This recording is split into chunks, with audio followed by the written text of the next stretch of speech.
ragged gasps. He could feel the pumpkin's plastic digging into his forehead, the weight of his decision crushing him. The world had gone mad, and he was just a small, lost boy in the middle of it all. Sirens wailed in the distance, a distant promise of salvation. The group of teens around the bonfire had scattered, leaving Ethan alone with his fear. He peeked over the edge of his makeshift shelter, his eyes searching for any sign of his friends. They were nowhere to be seen. The only thing left was the acrid smell of gunpowder and the bitter taste of regret. The night had turned into a horror show, and Ethan was the star, trapped in a scene he never wanted to be a part of. He had to get out of here, find help, do something. Slowly, he pushed himself to his feet, his legs trembling like jello. The house was a blur of movement as people rushed to escape the carnage. He stumbled through the shadows, his eyes searching for an exit, his mind racing with thoughts of what might happen next. As he reached the fence at the back of the property, he heard a rustle behind him. He spun around, expecting to see a monster from his worst nightmares, but instead, it was Deshaun, his eyes wide and wild. "We gotta get outta here, man," he shouted, grabbing Ethan's arm and pulling him along. "They're coming." The two boys sprinted through the dark, the sound of sirens growing louder with every step. Ethan's costume felt like it was choking him, a suffocating reminder of the innocence he had lost. He didn't know where they were going, didn't know what they would do next, but he knew one thing for sure: this Halloween would be burned into his memory forever, a scar on the fabric of his soul that would never fade. They stumbled into an alley, their breaths coming in ragged gasps. Deshaun leaned against a dumpster, his chest heaving. "We gotta lay low," he panted. "They're gonna be looking for us." Ethan nodded, his mind racing with questions and fear. The world had shifted, and he was no longer the pirate hero he had dreamed of being that night. He was a participant in something darker, something he didn't fully understand. The cold metal of the dumpster was a stark contrast to the warmth of the night's events, grounding him in reality. He watched as Deshaun pulled the bandana from his face, his eyes bloodshot and his smile gone. The facade of the fun-loving prankster had crumbled, revealing the desperate, scared boy beneath. "You okay, E-Dog?" Deshaun asked, the concern in his voice genuine. Ethan nodded again, unable to form words. They waited in silence, listening to the sirens grow closer and then fade away. The alley was a cocoon of darkness, a stark contrast to the chaos of the world outside. Finally, Deshaun spoke, his voice low and serious. "Look, man, I didn't know it was gonna go down like that. I just wanted to show you a good time, you know." Ethan searched his friend's eyes, looking for a shred of truth amidst the fear and confusion. "We gotta stick together," Deshaun continued, his grip on Ethan's arm tightening. "We can't let them catch us. You got my back."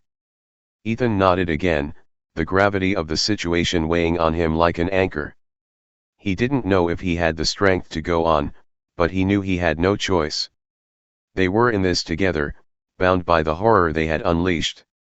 As if on cue, the screech of tires pierced the silence, and a pair of glaring headlights cut through the alley. A cop car slammed to a stop, the door flying open. A burly officer with a face carved from granite stepped out, his eyes sweeping over the two boys. "You two the ones causing all the trouble," he barked, his hand already on his nightstick. Deshaun tried to play it cool, but his voice trembled. "Nah, man, we're just out trick-or-treating." The lie sounded hollow, even to Ethan's ringing ears. The cop's gaze narrowed, and he took a menacing step forward. "I said, are you the ones causing trouble?" With a snarl, the officer grabbed Deshaun, yanking him away from the dumpster.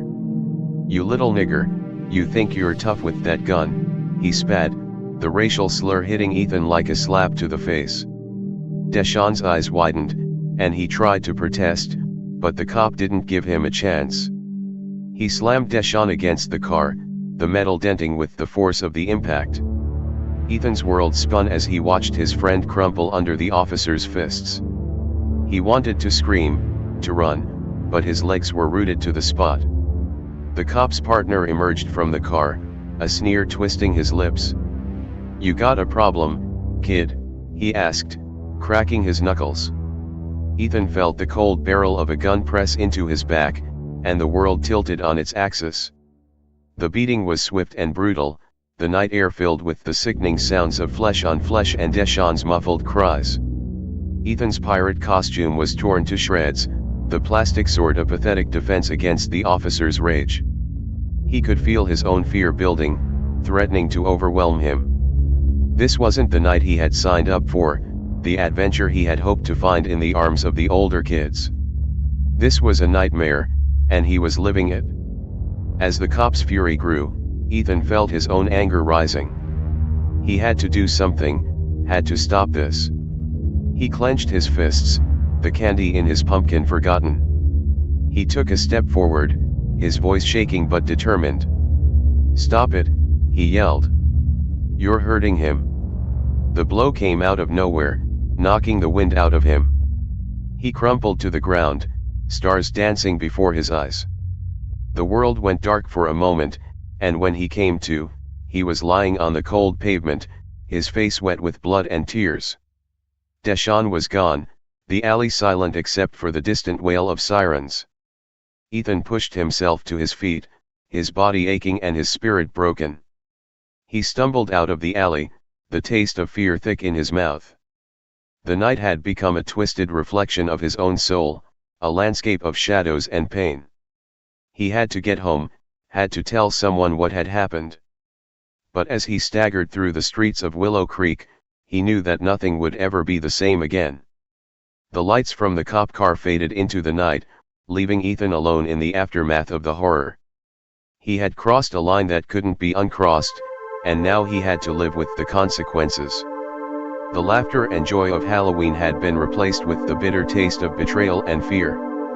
He had become a ghost in his own town, haunted by the actions of the monsters he had once called friends. The cold air stung his skin, but he barely felt it. His mind was racing with the images of the night, the screams and the gunfire playing on repeat. He clutched his pumpkin, now a sad symbol of the night's events, and began to walk, each step taking him further from the innocence of his youth and closer to a reality he never wanted to face. But fate had other plans. As Ethan stumbled down the street, he heard the all-too-familiar laughter of the gang he had left behind.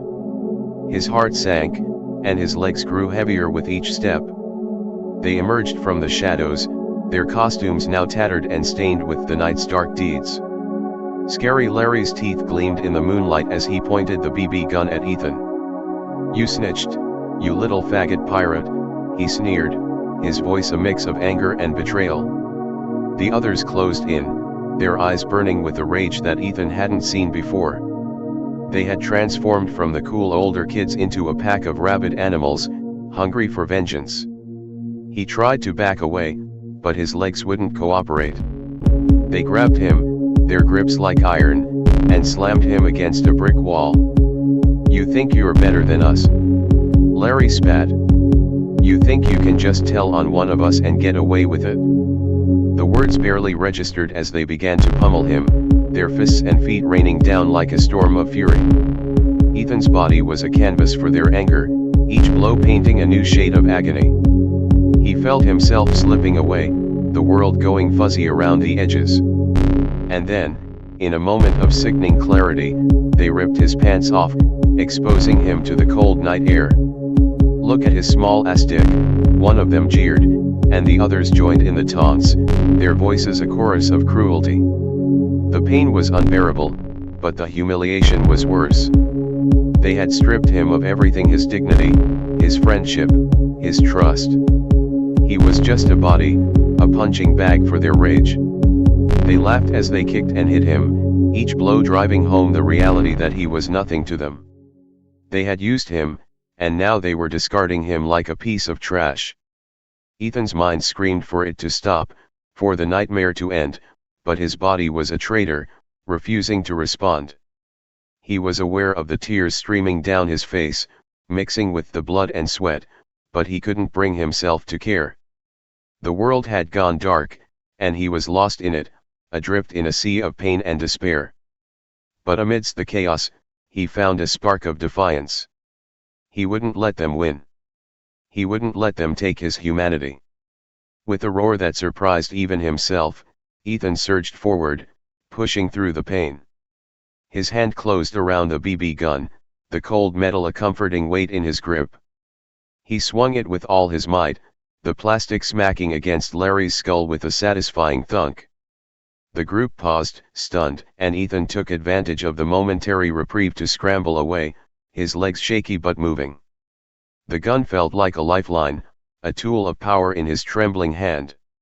He had to get out of here, had to escape the clutches of these monsters. He stumbled down the alley, the